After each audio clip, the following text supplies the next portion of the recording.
हे राधे, आप एक उत्तम व्यक्ति हैं, सच्चरित्र। आपने जिसे धर्म माना, कभी उस धर्म का उल्लंघन नहीं किया। तो फिर आप दुर्योधन जैसे अधर्मी के शिविर में क्या कर रहे हैं? आप तो धर्म की एक एक परत का ज्ञान रखते हैं अंगराज।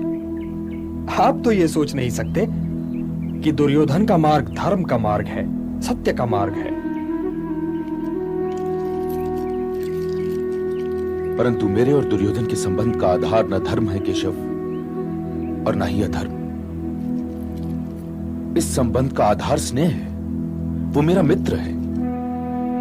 वो मेरा कृष्ण तो नहीं, किंतु मैं उसका सुदामा अवश्य हूं। कि मैं ये नहीं चाहता कि ज्येष्ठ पांडुपुत्र अपने अनुजों के विरुद्ध युद्ध करे।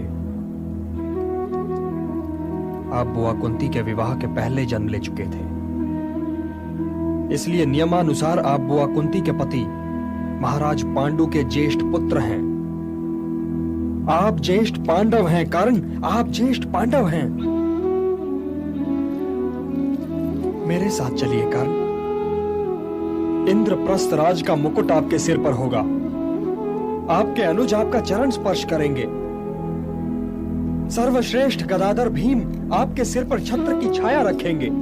अर्जुन आपका सारथी होगा और स्वयं मैं नकुल और सहदेव के संग आपके रथ के पीछे चलेंगे। स्वयं मैं कर्ण।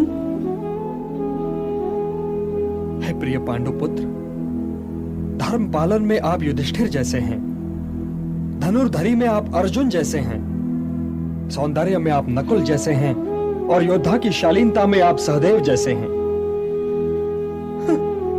मुझे तो आश्चर्य हो रहा है कि अब तक ये सब किसी ने देखा क्यों नहीं, कि अब तक किसी ने आपको पहचाना क्यों नहीं। मेरे साथ चलिए अंगराज, मेरे साथ चलिए।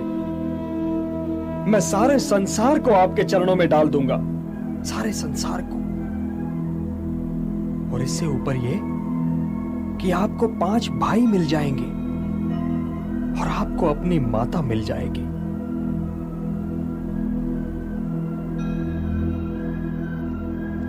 आप जो कुछ कह रहे हैं वो सब ठीक है, परंतु मैं दुर्योधन का ऋणी हूं। आपने उस ऋण के विषय में तो कुछ कहा ही नहीं। मैं आपके लिए भी अपने आप से झूठ नहीं बोल सकता केशव, नहीं बोल सकता। मैं जानता हूं कि पांडव तो आपकी कृपा के सुरक्षा छत्र के नीचे हैं। मैं क्या, युद्ध में तो